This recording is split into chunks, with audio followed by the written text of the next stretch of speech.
Hello friends, SRS Jain स्टडी.com में आपका स्वागत है। आज हम सोशियोलॉजी की सीरीज़ के अंदर उस थिंकर के बारे में डिस्कस करने जा रहे हैं जिन्होंने मार्क्स के विश्लेषणात्मक ढांचे को साधारणीकरण तथा वर्ग विहीन समाज के सिद्धांत को कल्पना लोक से जुड़े हुए मिथ्या ज्ञान की श्रेणी में रख दिया था, और इसके साथ ही जिन्होंने सामाजिक घटना को समझाने में विचारधारा हेल्प करती है इस बात को समझाने की कोशिश की। जी हाँ, आज हम कार्ल मैनहिम के बारे में डिस्कस करेंगे। ये वीडियो एनटीए-नेट सोशियोलॉजी और सोशियोलॉजी से रिलेटेड अदर एग्जाम के दृष्टिकोण से महत्वपूर्ण साबित होगी। आप सभी से रिक्वेस्ट है, प्लीज़ वीडियो को लाइक करें और चैनल को सब्सक्राइब करें। Let's we discuss about important fact related to Karl Mannheim. Karl Mannheim का जन्म बुडापेस्ट हंगरी में 27 मार्च 1893 ईस्वी को हुआ था और इनकी डेथ 9 जनवरी 1947 को इंग्लैंड में हुई थी।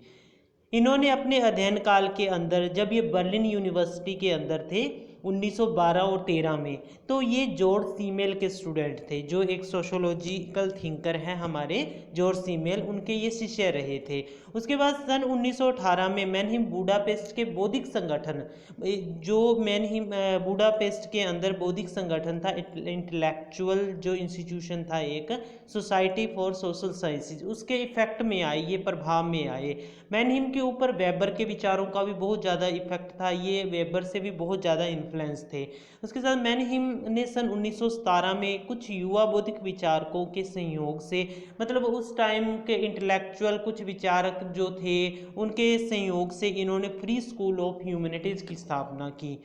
इसके जो सेमिनार ये अटेंड करते थे, या सेमिनारों के अंदर जो ये भाषण देते थे वहाँ पे जाकर, तो इनका मेनली जो टॉपिक होता था सोल एंड कल्चर, जो है इनका टॉपिक होता था। और इन भाषणों को, जितने भी इन्होंने भाषण दिए, उनको बाद में संग्रहित किया गया। 1918 के अंदर उनको कंबाइन करके उनकी पब्लिकेशन हुई थी। नेक्स्ट है, मैनहिम ने इंग्लैंड में सोशियोलॉजी ऑफ प्लांट चेंज नामक विषय पर कार्य किया। इन्होंने इंग्लैंड में जब ये थे तो वहाँ पर इन्होंने सोशियोलॉजी ऑफ प्लांट चेंज नामक जो विषय है, टॉपिक है, उसके ऊपर इन्होंने काम किया था। और उसने डायग्नोसिस ऑफ आवर टाइम्स नामक रचना की रूपरेखा भी लंदन में ही तैयार की थी।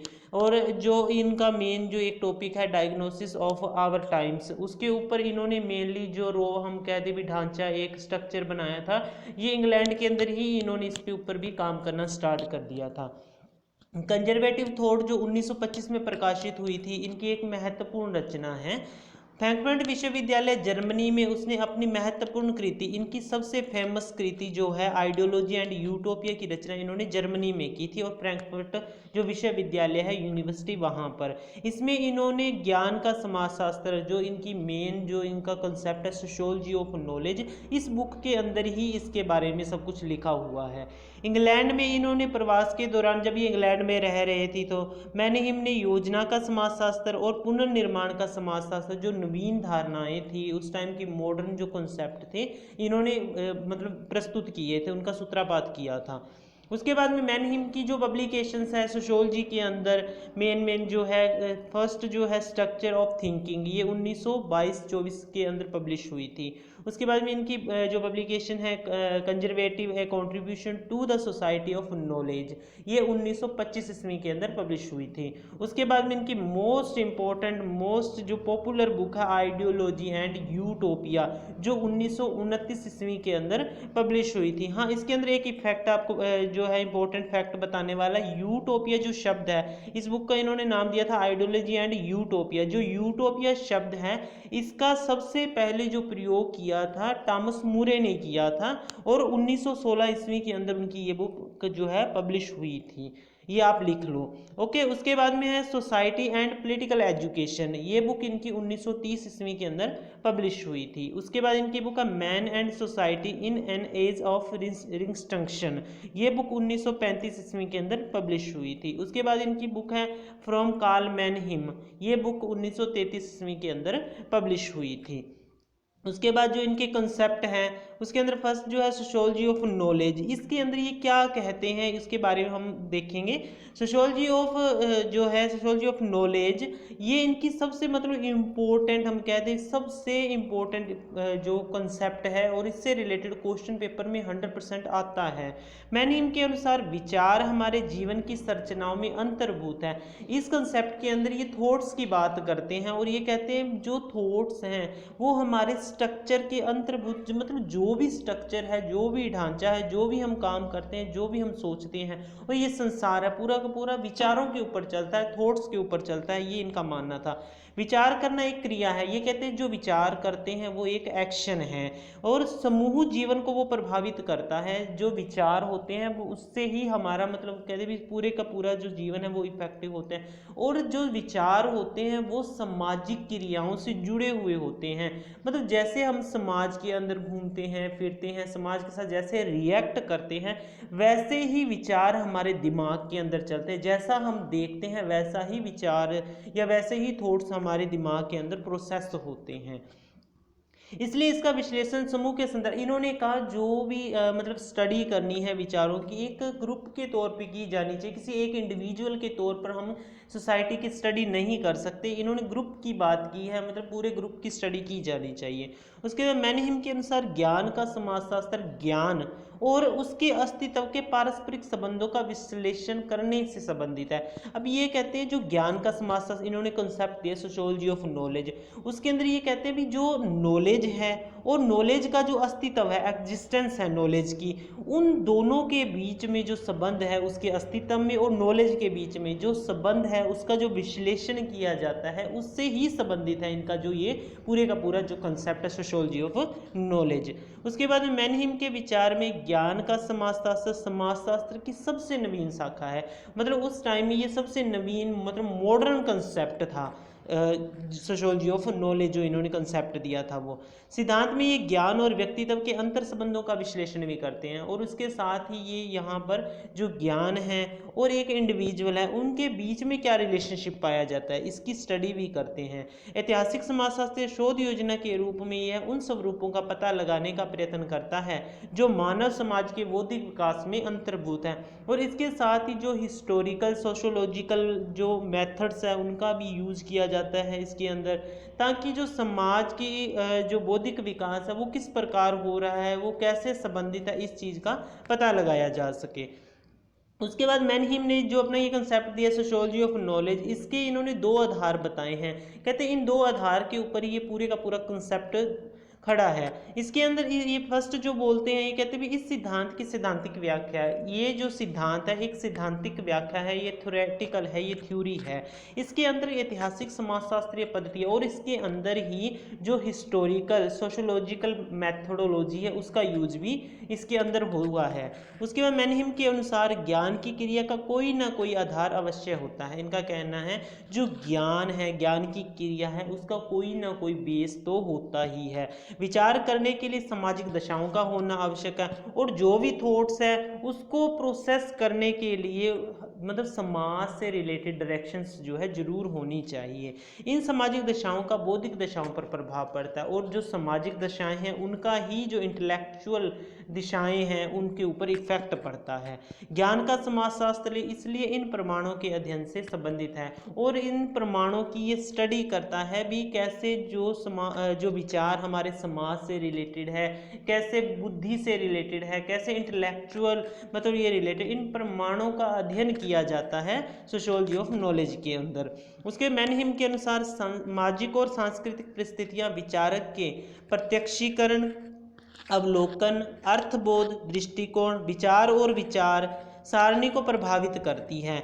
अब जो सामाजिक और सांस्कृतिक परिस्थितियां हैं विचारक की, प्रत्यक्षीकरण जो होता है हमारे सन्मुख किसी चीज़ का होना, अवलोकन होता है ऑब्जर्वेशन, अर्थबोध मीनिंग अंडरस्टैंड करना, दृष्टिकोण होता है पर्सपेक्टिव, विचार और विचार थॉट एंड थॉट्स जो है मतलब उनकी जो सारणी है उसको इफेक्ट करती है। ये सारी के सारी जो चीज़ें हैं इस विचार और विचारक की सांस्कृतिक पृष्ठभूमियों में ही ज्ञान के समाजशास्त्र का अध्ययन संभव और इन सभी के साथ ही हम जो है सोशियोलॉजी ऑफ नॉलेज की स्टडी कर सकते हैं।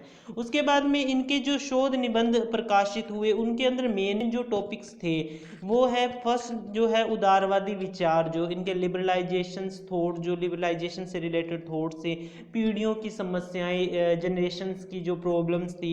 उसके बाद प्रतिस्पर्धा एक सांस्कृतिक प्रगटन, कंपटीशन की इसमें बात करते हैं, प्रतिस्पर्धा कंपटीशन होता है। उसके बाद संस्कृति का प्रजातंत्रीकरण, संस्कृति कल्चर को ये डेमोक्रेसी से रिलेट करके बताते हैं इसके अंदर। और बुद्धिवादियों की समस्या, जो इंटेलेक्चुअल जो लोग थे, पर्सन्स थे, उनकी जो प्रॉब्लम्स थी, इनके ऊपर जो निबंध लिखे थे मैनहिम ने, वो सारे के सारे ये टॉपिक है और ये बाद में इकट्ठे करके इनको पब्लिश किया गया था। उसके बाद में इनका जो सेकंड टॉपिक है वो है आयोजित पुनर्निर्माण का समाजशास्त्र। ये इसके अंदर जो समाज है उसका पुनर्निर्माण करने की बात करते हैं। मैनहिम ने जहां हंगरी और जर्मनी में अपने प्रवास के दौरान ज्ञान के समाजशास्त्र का विकास किया। ये जब हंगरी और जर्मनी में रहते थे तब इन्होंने जो कंसेप्ट दिया था, फर्स्ट सोशियोलॉजी ऑफ नॉलेज का कंसेप्ट दिया था। और उसके बाद ये जब लंदन के अंदर रह रहे थे तब वहाँ पर इन्होंने जो थीम, जो कंसेप्ट प्रस्तुत किया था वो था डायग्नोसिस ऑफ आवर टाइम्स। वहाँ पर इन्होंने ये रचना की थी। मैनहिम के अनुसार प्रजातीय नियोजन केवल आर्थिक नियोजन से सफल नहीं हो सकता। अब इसके अंदर ये बात करते हैं, कहते भी जो प्रजातीय नियोजन है, जो प्लानिंग है, वो सिर्फ हम इकोनॉमिक प्लानिंग के साथ ही उसको सक्सेसफुल नहीं बना सकते। वो कहते हैं भी इसके साथ नियोजन सदैव संपूर्ण सामाजिक पुनर्निर्माण के रूप में आयोजित होना चाहिए। ये कहते हैं कोई भी नियोजन है जो प्रजातीय नियोजन के लिए जरूरी है, ये कहते हैं पूरे के पूरे समाज को हम साथ में लेके चले, उस पूरे समाज का हम पुनर्निर्माण करें, तब ही ये जो नियोजन है प्रजातीय नियोजन सक्सेसफुल हो सकता है। इस प्रकार का नियोजन व्यक्तियों को अर्थपूर्ण समूहों में संगठित होने की प्रेरणा देता है। और ये जो नियोजन है, जो ये प्लानिंग है, जो ये इंश्योरेशन है, ये कैसे होगा? अभी लोग हैं वो इकट्ठे हो जाएं, संगठित हो जाएं, आपस में मिलकर रहना स्टार्ट कर दें। उसके बाद मैनहिम के अनुसार लोगों को पुनर्संगठित करने के लिए आज पुनर्निर्माण की आवश्यकता है। और ये कहते हैं भी लोगों को अगर हमने इकट्ठा करना है, उनको आपस में जोड़ना है, तो हमें आज पुनर्निर्माण करना होगा, रिकंस्ट्रक्शन करना होगा। जो अब तक समाज को संगठित किए हुए थे, मतलब जो पुराना समाज था, जो अब तक चला आ रहा है, वो क्यों चला आ रहा है? क्योंकि पूरे का पूरा जो पूरा का पूरा संसार है, पूरे का पूरा जो समाज है, वो आपस में जुड़े हुए थे और अब उसका विनाश हो चुका है। वो पुराना समाज अब नहीं रहा है, क्योंकि हर इंडिविजुअल अपने बारे में सोचता है, अपने तक ही सीमित हो गया है। और मैनहिम कहते हैं भी लोगों को हम दोबारा जोड़ें, उनको जोड़ के उनके अंदर जो मोटिव है समाज के, सोशल जो मोटिव्स हैं, उनको अचीव करने के लिए उनको जोड़ने की ज़रूरत है। और इसके साथ ये कहते हैं भी शिक्षा, प्रौढ़ शिक्षा, समाज कार्य, बाल न्यायालय, शिशु निर्देशन केंद्र, संरक्षण शिक्षा केंद्र आदि ऐसी संस्थाएं हैं जो हमारे हाथ में एक यंत्र की भांति कार्य कर सकती है। ये कहते हैं भी समाज को जोड़ने के लिए, लोगों को जोड़ने के लिए सारी की सारी जो इंस्टीट्यूशंस हैं वो एक यंत्र की भांति हमारे लिए हेल्पफुल हो सकती है। उसके बाद सामाजिक पुनर्निर्माण के संबंध में मैनहिम ने लिखा है कि प्राथमिक प्रचार की दृष्टि से कार्य किया जा सकता है। प्रचार समूह इच्छाओं का समूहीकरण है। प्रचार पुनर्निर्माण का सबसे सरल साधन हो सकता है। अब ये कहते हैं भी लोगों को अगर हमने रिकंस्ट्रक्ट करना है, लोगों को आपस में जोड़ना है, तो हम पुनर्निर्माण के द्वारा ही ये कर सकते हैं। और ये पुनर्निर्माण कैसे होगा? प्रचार के द्वारा होगा। और प्रचार को ये सबसे इजी मेथड मानते हैं, सबसे सस्ता और सरल मेथड मानते हैं। इसके साथ ही मैनहिम पद्धति और दृष्टिकोण से कामटे के समर्थक थे। मतलब इनकी जो पूरी की पूरी पद्धतियाँ हैं, इनकी मैथडोलॉजी है, इनका पर्सपेक्टिव है, इनके दृष्टिकोण है, कामटे से जुड़े हुए थे। ये उनको अपना रोल मॉडल मानकर चलते हैं और उनके ये समर्थक थे। तो कार्ल मैनहिम से रिलेटेड ये कुछ इंपॉर्टेंट फैक्ट थे। Okay, thank you for video watching.